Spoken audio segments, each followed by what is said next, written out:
Oke, sebentar.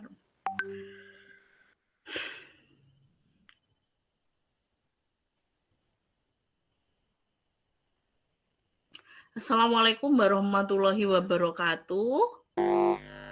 Waalaikumsalam warahmatullahi wabarakatuh. Waalaikumsalam warahmatullahi wabarakatuh. Selamat warahmatullahi wabarakatuh. Selamat siang teman-teman semua. Salam dan bahagia untuk kita semua.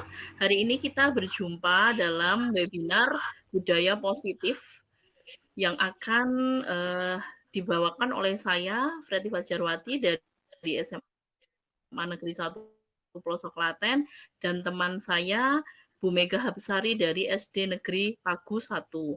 Dan mohon maaf sebelumnya teman-teman karena Bu Mega sedang bed rest di rumah sakit. Jadi dengan segala keterbatasan webinar ini kami selenggarakan. Semoga semuanya berjalan dengan lancar. Izinkan saya untuk share screen terlebih dahulu.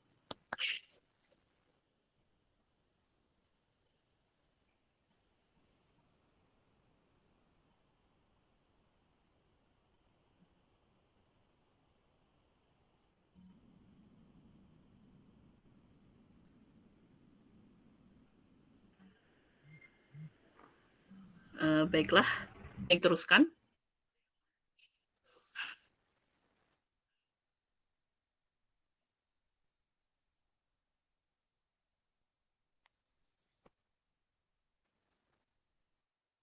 Terima kasih Bu Freti. Assalamualaikum warahmatullahi wabarakatuh. Waalaikumsalam Teman-teman, warahmatullahi mari wabarakatuh. lanjut. Sebelum kita mulai presentasi ini, marilah kita berdoa terlebih dahulu yang akan dipimpin oleh Bu Purwanti. Untuk Bu Purwanti, dipersilahkan. Ya, terima kasih Ibu-ibu semuanya. Agar acara kita hari ini bisa berjalan dengan lancar, mari kita berdoa sesuai keyakinan masing-masing. Berdoa silahkan. Berdoa selesai. Terima kasih Bu Purwanti sudah memimpin doa. Semoga acara presentasi ini bisa berjalan dengan lancar.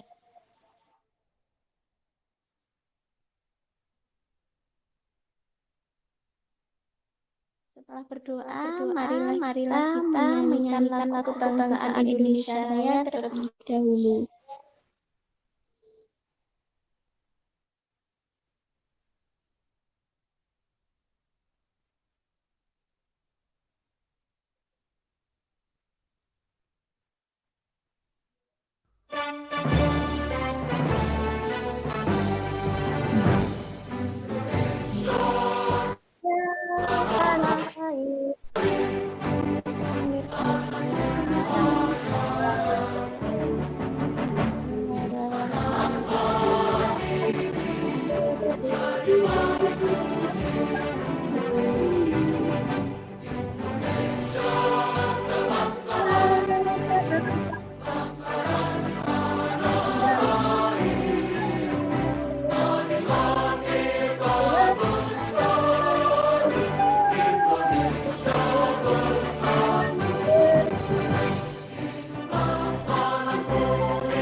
Terima kasih Bapak Ibu Guru sudah menyanyikan lagu kebangsaan kita.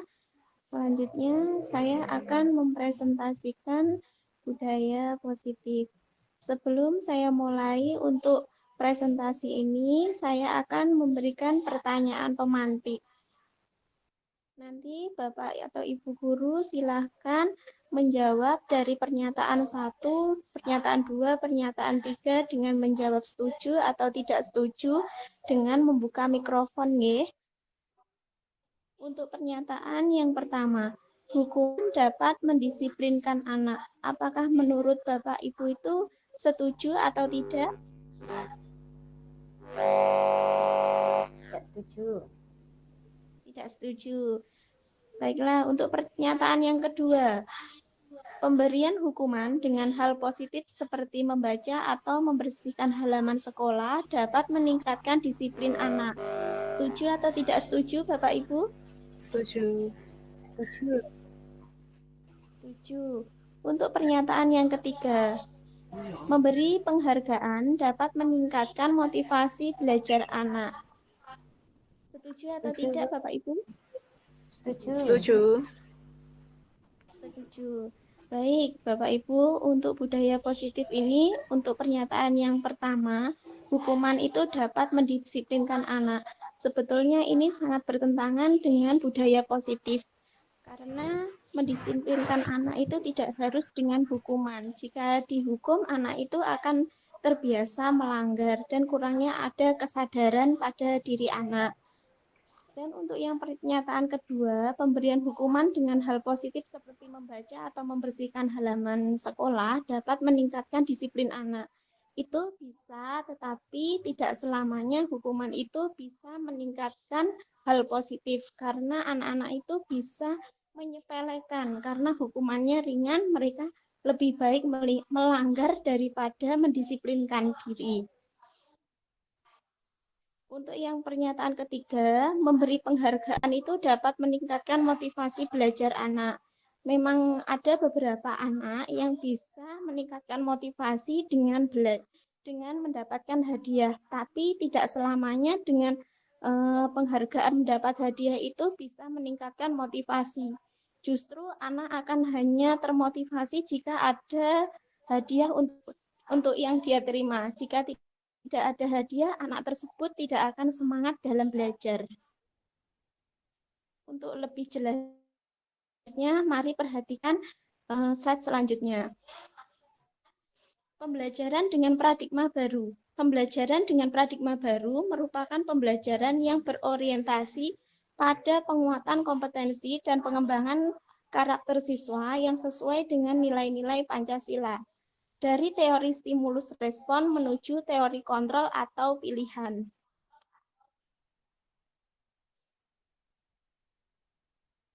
Disiplin positif. Dalam budaya kita, kata disiplin dimaknai sebagai sesuatu yang dilakukan seseorang pada orang lain untuk mendapatkan kepatuhan. Kita cenderung menghubungkan kata disiplin dengan ketidaknyamanan atau keterpaksaan. Sebagai guru, tujuan kita adalah menciptakan anak-anak yang memiliki disiplin diri sehingga mereka bisa berperilaku dengan mengacu pada nilai-nilai kebajikan universal dan memiliki motivasi intrinsik bukan ekstrinsik.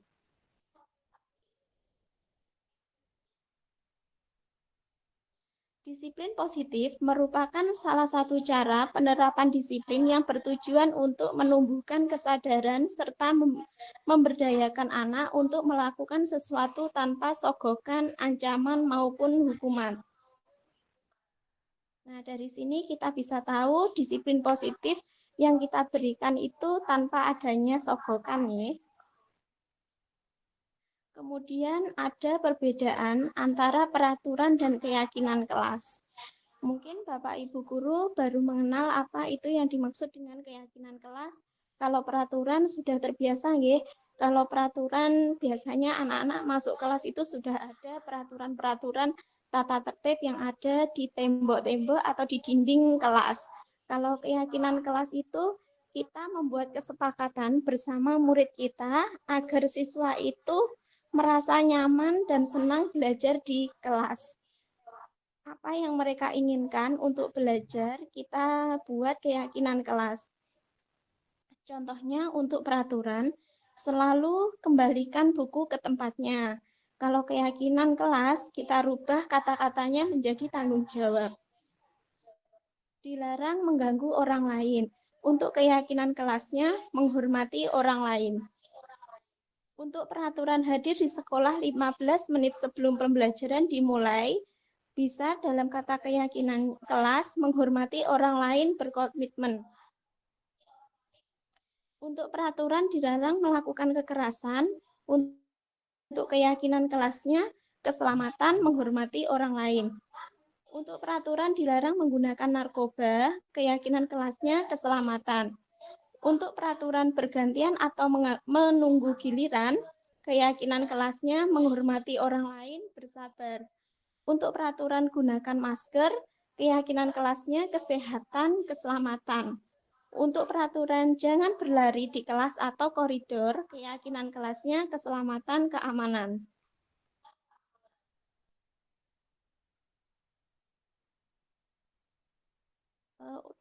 Akan dilanjutkan kepada Bu Freti.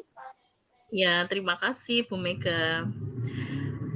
Saya akan melanjutkan presentasi yang kedua, temanya tentang 5 posisi kontrol. Di sini sebagai guru kita bisa memposisikan diri kita pada 5 posisi kontrol sebagai berikut. Akan tetapi posisi kontrol yang manakah yang seharusnya kita lakukan? Nah, kita akan simak penjelasan berikut. Yang pertama, posisi kontrolnya adalah sebagai penghukum, kedua pembuat rasa bersalah, ketiga teman, 4 pemantau, dan 5 manajer. Saya akan menampilkan video yang bisa melihat posisi kontrol seorang guru ketika menghadapi siswa yang melanggar peraturan. Di sini videonya adalah siswa tersebut terlambat datang ke sekolah. Nah, kita harus berada di posisi kontrol yang mana yang baik untuk siswa. Bentar.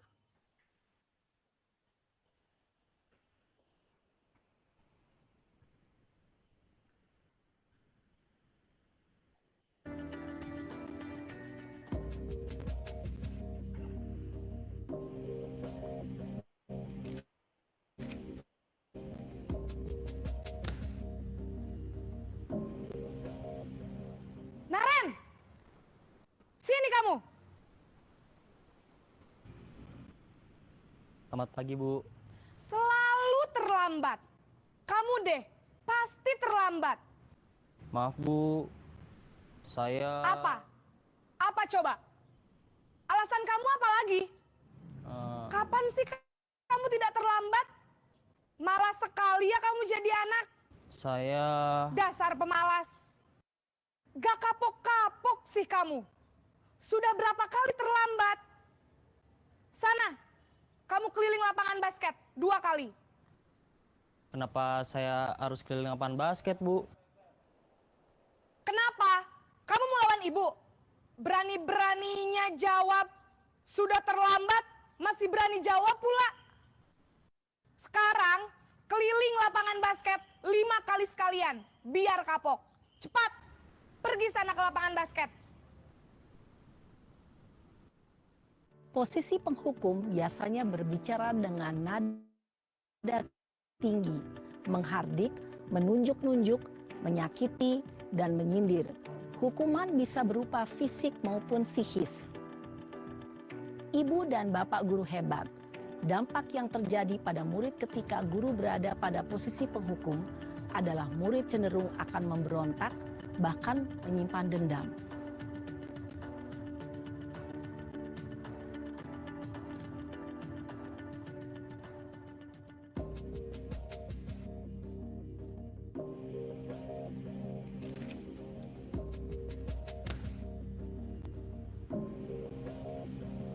Naren!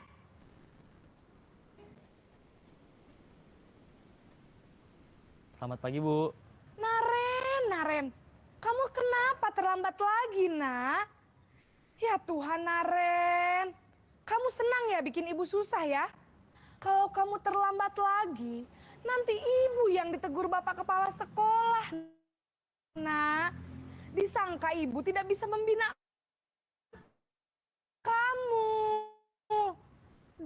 gimana ini? Maaf Bu, Duh Gusti Naren.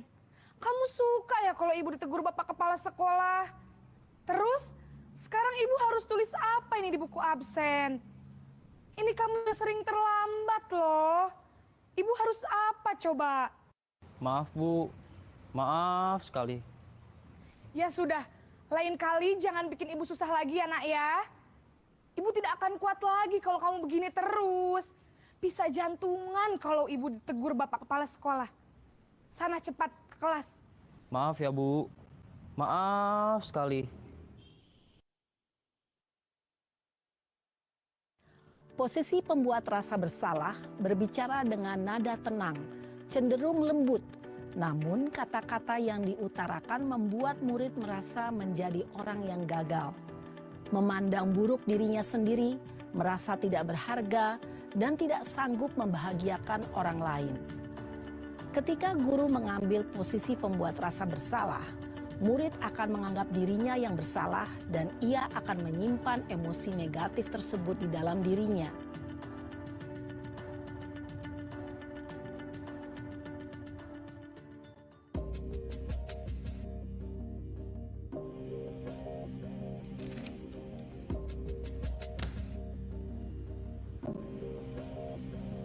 Naren!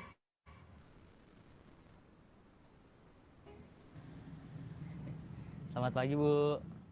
Wah, sudah jam berapa ini nak? Terlambat lagi ya sayang. Iya Bu, habis ibu saya lupa bangunkan saya Bu. Kamu malah menyalahkan ibu kamu. Kamu bukannya anak yang larinya paling kenceng. Kok terlambat sih? Iya Bu, saya memang terlambat bangun tadi. Jadi biarpun saya lari kencang, tetap gak kekejar Bu. Ya sudah sana, nanti lain kali larinya lebih kenceng lagi ya. Biar gak terlambat lagi. Bikin seneng ibu, demi ibu. Bisa kan? Bisa lah Bu. Ya sudah sana masuk kelas. Ibu beresin urusan absen kamu. Kamu ini ada-ada saja. Dalam posisi teman, guru berbicara dengan nada suara ramah, akrab, cenderung bersenda gurau untuk menjaga suasana tetap santai. Murid akan merasa senang, aman, dan akrab dengan guru. Identitas yang tercipta adalah identitas sukses atau berhasil. Namun, perlu diingat, karena ini masih dorongan eksternal, maka ada faktor ketergantungan dari murid kepada orang tertentu. Di sini guru absennya, sehingga di lain waktu murid bisa berperilaku baik, namun hanya kepada orang-orang tertentu saja.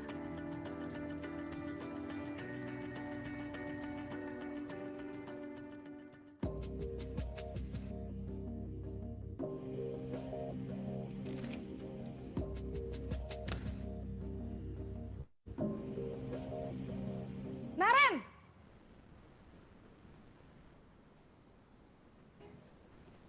Selamat pagi Bu. Naren, apa peraturan sekolah kita tentang jam berapa kita harus masuk sekolah, nak? Kita harus di sekolah jam 7 Bu. Iya betul, sekarang sudah jam 7.20. Naren sudah tahu konsekuensinya jika terlambat hadir. Paham Bu, saya harus tinggal kelas pas jam istirahat selama 20 menit. Iya benar, konsekuensinya demikian. Jadi nanti jam 9.30 pas istirahat, kamu harus tinggal di kelas, kerjakan tugas tambahan untuk ketertinggalan kamu, ya? Baik Bu. Posisi pemantau mengandalkan penghitungan atau data untuk mengontrol murid. Guru mengarahkan murid berdasarkan peraturan dan konsekuensi. Seorang pemantau menunjukkan bahasa tubuh dan ekspresi wajah yang datar dan cenderung formal.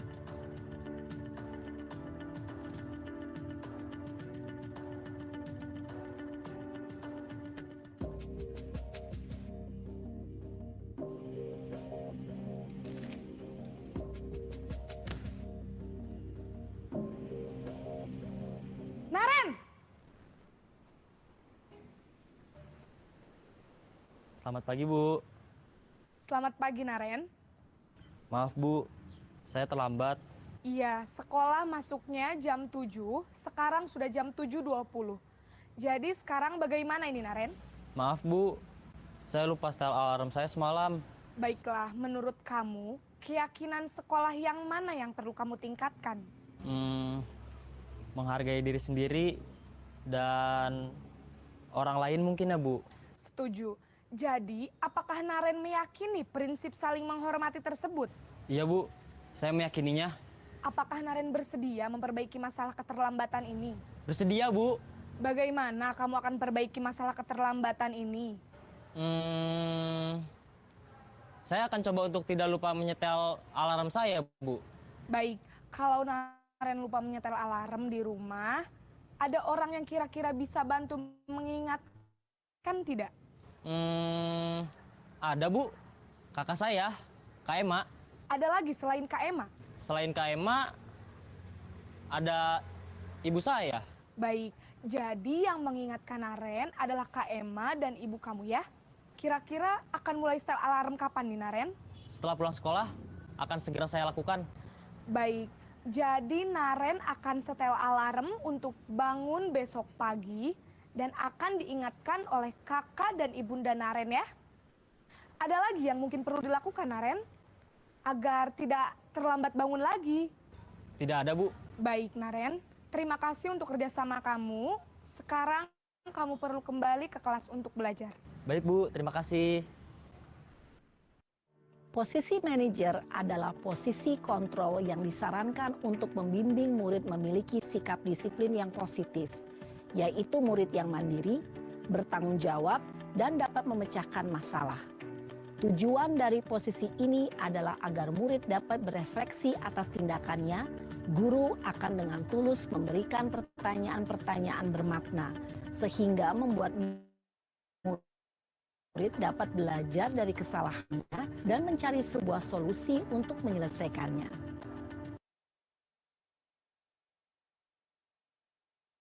Nah, itu tadi video dialog antara ibu guru dengan Naren, siswa yang terlambat.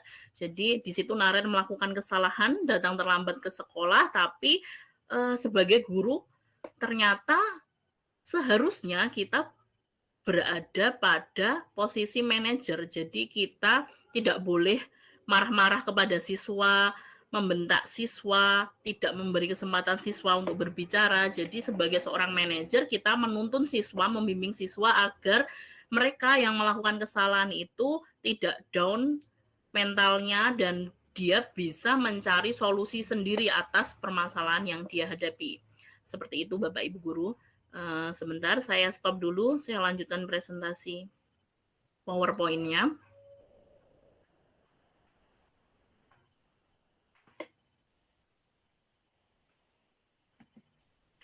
Ini tadi kata-kata kunci atau pernyataan-pernyataan kunci yang menunjukkan posisi kontrol seorang guru. Misalnya pernyataan saya kecewa sekali dengan kamu, berarti guru tersebut sebagai pembuat rasa bersalah. Kemudian kamu tidak pernah benar melakukannya, berarti dia seorang penghukum, dan seterusnya. Nah, kita lihat kalau sebagai manajer, pernyataan yang dia lontarkan adalah bagaimana kamu bisa menyelesaikan masalah ini. Jadi, memantik siswa untuk mencari solusi atas permasalahannya. Kemudian materi terakhir kita adalah segitiga restitusi, Bapak Ibu. Di sini ada 3 tahapan dalam segitiga restitusi. Jadi disiplin positif yang kita terapkan adalah disiplin positif restitusi. Ketika anak berbuat salah, kita membimbingnya untuk mencari solusi dari masalahnya, gitu. Yang langkah pertama dari segitiga restitusi, kita menstabilkan identitas anak. Jadi jangan ketika anak berbuat salah kita olok-olok, kita marahi, itu bisa menyebabkan kegagalan identitas. Kemudian validasi tindakan yang salah adalah langkah kedua. Jadi kita seperti ini ya kalimatnya, adakah cara yang lebih efektif untuk mendapatkan apa yang kamu butuhkan? Kamu tentu punya alasan mengapa melakukan itu. Jadi kita bertanya kepada anak seperti ini. Dan langkah terakhir adalah kita menanyakan keyakinan kelas yang sudah disampaikan oleh Bu Mega tadi. Jadi keyakinan kelas apa yang telah kita sepakati? Kamu ingin menjadi orang seperti apa? Keyakinan kelas yang mana yang belum kamu lakukan? Kita kembalikan ke keyakinan kelas. Seperti itu. Nah, di sini adalah output dari budaya positif. Jadi, identitas anak itu bisa gagal, bisa sukses. Kalau kita memberikan hukuman, otomatis akan tercipta output atau identitas anak yang gagal. Karena anak akan merasa minder, malu dihukum di depan teman-temannya, merasa benci terhadap guru yang menghukumnya, seperti itu. Nah, sedangkan di tabel sebelahnya adalah identitas anak yang sukses dengan disiplin restitusi. Kalau disiplin konsekuensi ini netral ya. Jadi kalau konsekuensi itu anak sebelumnya sudah tahu, oh kalau saya melanggar ini konsekuensinya saya disuruh begini, itu konsekuensi. Kalau hukuman tadi kan dia langsung ya Bapak Ibu. Jadi misal ada anak melanggar terus langsung gurunya kamu sana lari lapangan 7 kali. Nah, itu hukuman. Tapi kalau konsekuensi anak sudah tahu sebelumnya akibat dari perilakunya. Tapi yang kita tekankan di sini adalah disiplin restitusi untuk menciptakan budaya positif. Jadi ketika anak melanggar, membuat kesalahan, dia sendirilah yang harus mencari solusi dari permasalahannya. Seperti itu. Cukup sekian dan terima kasih teman-teman, Bapak Ibu guru hebat. Penyajian materi dari saya dan Bu Mega. Selanjutnya kita akan ada pada sesi diskusi, tanya jawab, dan menanggapi. Untuk teman-teman yang ingin bertanya, baik terima kasih, silakan mengangkat tangan, raise hand, saya akan mempersilahkan sesuai urutan. Teman-teman boleh bertanya, boleh memberikan tanggapan. Saya mulai dari yang mengangkat tangan terlebih dahulu. Ada Bu Purwanti. Silakan Ibu, bisa open mic. Baik, terima kasih Bu. Sebelumnya saya minta maaf ya, nggak bisa on kamera ini. Bu Pur, silakan Ibu. Untuk webinar hari ini sangat menarik sekali untuk menambah pengetahuan saya. Mungkin bisa saya terapkan di kelas. Dan saya tertarik dengan materi tentang keyakinan kelas. Nah, yang mau saya tanyakan, bagaimana cara membuat sebuah keyakinan kelas yang bisa disepakati dengan murid-murid. Kemudian mungkin bisa diberikan contoh-contohnya, Bu. Nah, terima kasih. Oke, terima kasih Bu Purwanti. Kita tampung dulu ya Bu Mega pertanyaan dari teman-teman. Kemudian yang kedua ada Bu Retno Palupi. Silakan Bu Retno menyampaikan.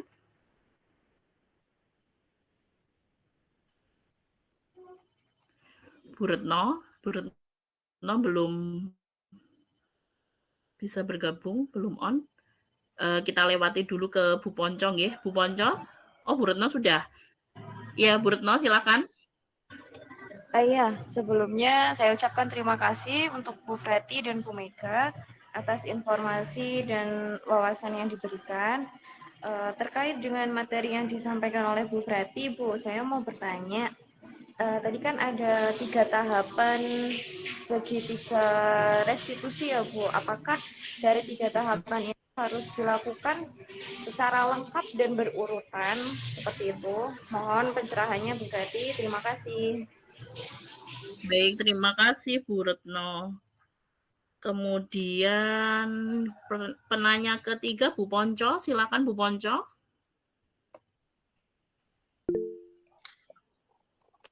Terima kasih Bu Preti. Assalamualaikum warahmatullahi wabarakatuh. Saya mau bertanya Bu, kalau Waalaikumsalam warahmatullahi wabarakatuh. Ya. Bisa tidak diberikan contoh real penerapan segitiga restitusi dalam menghadapi siswa yang bermasalah ya Bu ya? Nggih, ngaten mawon matur nuwun. Assalamualaikum warahmatullahi wabarakatuh. Waalaikumsalam warahmatullahi wabarakatuh. Kemudian Bu Wahyu Ningtyas, silakan Ibu Wahyu. Terima kasih Bu Freti atas waktu yang telah diberikan. Yang ingin saya tanyakan adalah apabila kita di sekolah itu sudah ada peraturan-peraturan tertulis seperti dilarang terlambat lah. itu bagaimana cara membuat budaya yang positif agar tidak ada kata-kata dilarang lagi seperti itu, Bu. Terima kasih. Terima kasih, Bu Wahyu. Baik, kita coba jawab dulu ya, Bu Mega. Bu Mega dulu atau saya dulu? Untuk Saya dulu tidak apa-apa, Bu Freddy. pertanyaan pertama dari Bu Purwanti, Bu Mega, bagaimana cara membuat keyakinan kelas dan seperti apa contohnya? Ini ada di tugas kita ya, coba saya Ya, cari. terima kasih Bu Purwanti atas pertanyaannya. Saya akan mencoba menjawab pertanyaannya. Bagaimana cara membuat keyakinan kelas nih? Kita bisa membuat dengan tabel T. Nah, di situ ada bersikap positif, ada tampak seperti, dan tidak tampak seperti. Untuk tampak seperti bisa menghargai guru dan teman. Untuk tidak tampak seperti itu bisa tidak menghargai guru dan teman. Untuk tampak seperti bisa jujur, kalau untuk tidak tampak seperti bisa bohong. Untuk tampak seperti bisa menjaga kebersihan kelas. Untuk tidak tampak seperti bisa membuang sampah sembarangan. Nah, ada contoh-contoh lainnya bisa dibaca sendiri yaitu, dan saya akan menambahkan cara membuatnya. Kita biasanya membuatnya itu saat awal masuk atau tahun ajaran baru seperti saat ini ya. Kita membuat keyakinan kelas bersama murid kita, apa yang dia inginkan kelasnya akan belajar dengan nyaman, senang, tidak ada paksaan. Apa yang dia inginkan nanti akan kita tulis menjadi keyakinan kelas. Dan bisa juga dengan menggunakan tabel Y. Yang bisa tampak seperti kita bisa melihat tersenyum, terus bisa dengan terdengar, bisa dengan mengucapkan salam, apa kabar, terima kasih. Dan untuk berperilaku bisa tentang tanya jawab, bekerja sama, berempati, dan sopan santun. Itu untuk pertanyaan Bu Purwanti, dan selanjutnya saya akan menjawab pertanyaan dari Bu Wahyu. Bisa dibacakan lagi Bu Freddy untuk pertanyaannya? Iya, pertanyaan Bu Wahyu tadi, di sekolah kan sudah ada peraturan tertulis tentang itu tadi Bu Mega, dilarang begini, dilarang begitu. Nah, itu kan bertentangan dengan budaya positif kita. Bagaimana cara kita untuk ini menselaraskan antara peraturan dengan budaya positif gitu. Ya, terima kasih Bu Freddy. Bu Wahyu, saya akan mencoba menjawab agar murid kita tidak merasa tertekan dengan kata-kata dilarang. Dilarang itu yang sudah tertempel di dinding, kita bisa membuat bahasa yang lebih bisa diterima anak tanpa merasa mereka dipaksa, ancaman, misalnya untuk menjaga kebersihan, menghormati orang lain, tidak ada kata-kata dilarang sehingga anak tidak merasa tertekan dalam belajar dan di kelas akan merasa nyaman dan senang. Demikian untuk menjawab pertanyaan dari Bu Wahyu. Jadi pertanyaan dari Bu Purwanti dan juga Bu Wahyu.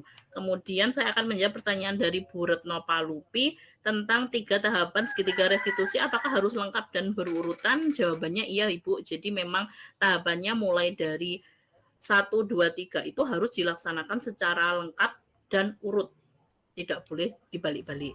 Kemudian ada lagi Bu Ponco, bagaimana penerapan segitiga restitusi yang real? Akan coba saya tampilkan sebentar. Di sini ada video praktik saya dengan murid di SMA 1 Pelosok Klaten tentang penerapan segitiga restitusi. Sebentar.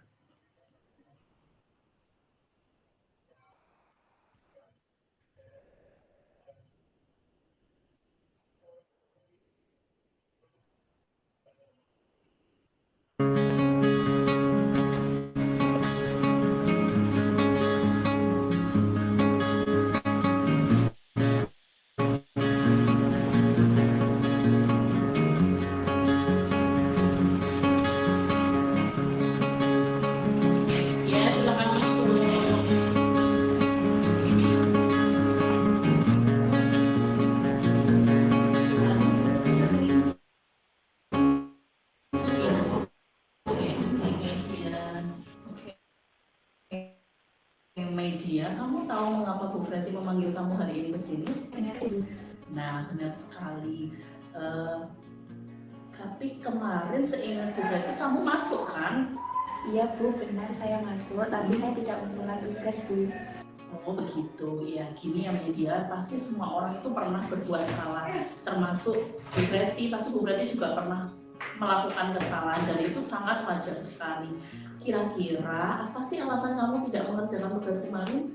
Kemarin saya capek, Bu, terus saya juga ngantuk karena malamnya saya menonton drakor sampai jam 12 malam. Terus akhirnya ketika pelajaran saya ngantuk, Bu. Malah gitu, jadi Iya. alasannya kamu tidak mengerjakan tugas. Apa yang kamu lakukan itu sudah sesuai belum dengan keyakinan kelas kita? Belum, Bu. Kamu masih ingat dengan keyakinan kelas kita? Masih ingat, Bu. Keyakinan kelas yang mana yang kamu belum lakukan berarti? Selalu bertanggung jawab. Nah, benar, berarti kamu tahu kan ya bahwa tindakan kamu tersebut berarti mencerminkan kalau kamu belum melakukan keyakinan kelas kita, yaitu selalu bertanggung jawab. Lalu sekarang kira-kira apa solusi yang bisa kamu lakukan untuk mengatasi masalah ini? Yang pertama, saya minta maaf kepada Bu Preti karena saya belum mengerjakan tugas. Terus yang kedua, saya tidak akan mengulangi lagi untuk begadang sampai malam. Dan yang ketiga, saya akan mengerjakan tugas yang kemarin dan akan saya kumpulkan besok, Bu. Baiklah, sangat bagus. Bu Freti sangat mengapresiasi solusi yang kamu tawarkan dan Bu Freti tunggu ya tugasnya besok. Iya, Bu. Oke, sekarang kamu bisa keluar melanjutkan aktivitas kembali. Iya, Bu, terima kasih. Terima kasih.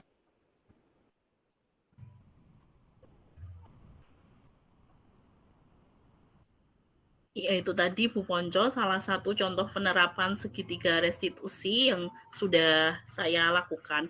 Kemudian ada lagi dari Bu Vio Naura, silakan Ibu. Ya, terima kasih atas kesempatan yang telah diberikan. Di sini saya ingin menanyakan tentang keyakinan kelas. Kapan sebaiknya kita harus membuat keyakinan kelas bersama murid? Oke. Sudah Ibu itu? Ya, itu saja Ibu. Ya, terima kasih Ibu. Kemudian ada Bu Reni, silakan Bu Reni. Bu Reni Kusuma. Oke.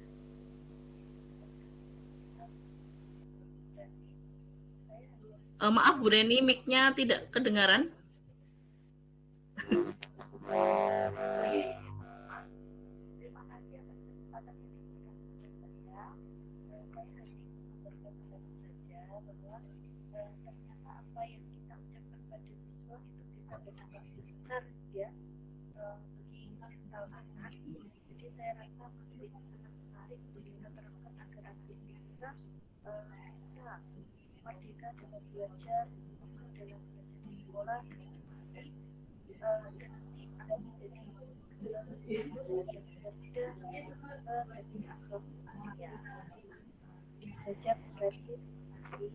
Oke, baik. Terima kasih Bu Reni. Tadi volumenya masih kecil, tapi saya dengar Bu Reni berkata bahwa itu sangat bagus dan bisa kita terapkan untuk kurikulum Merdeka ini ya. Kemudian ada Bu Uswa, silakan Bu Uswa. Iya, terima kasih Bu Freti dan Bu Mega atas paparan materinya. Semoga membantu kita untuk mengajar di sekolah nanti. Untuk pertanyaannya, tadi kan ada 5 posisi kontrol. Nah, yang saya tanyakan, apakah guru hanya boleh mengambil posisi sebagai manajer saja? Terima kasih Bu Freti. Terima kasih Bu Uswa, saya langsung jawab saja. Iya, kalau menurut teori 5 posisi kontrol, posisi yang paling disarankan sebagai kita, sebagai guru ketika menghadapi siswa yang bermasalah adalah posisi manajer. Seperti itu, Bu Us. Kemudian ada lagi yang raise hand, Bu Rizka. Silakan Bu Rizka. Iya Bu Preti, saya hanya ingin menanggapi apa yang sudah disampaikan oleh teman-teman sebagai guru BK yang selalu berhadapan dengan murid-murid yang bermasalah.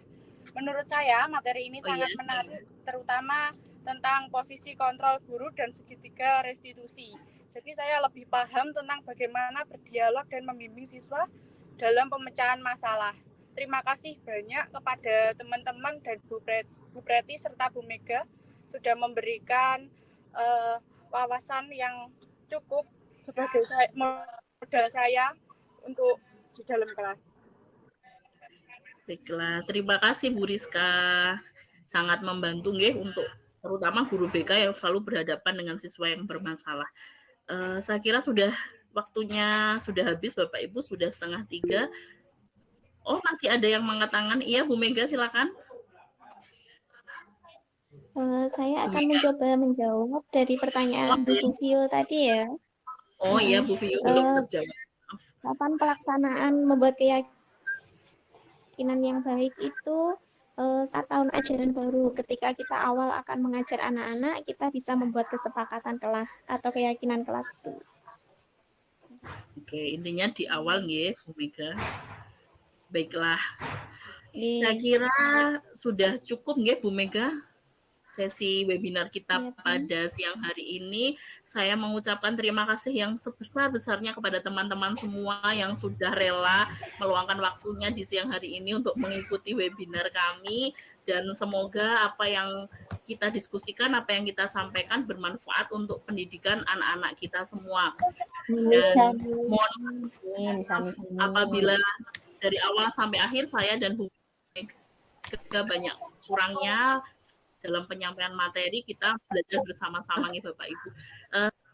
Berfoto dulu nih Bapak Ibu, bisa on cam.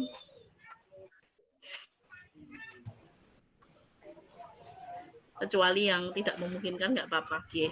Oke. Gayanya literasi saja, salam literasi, huruf L. Oke, sudah siap. 1, 2.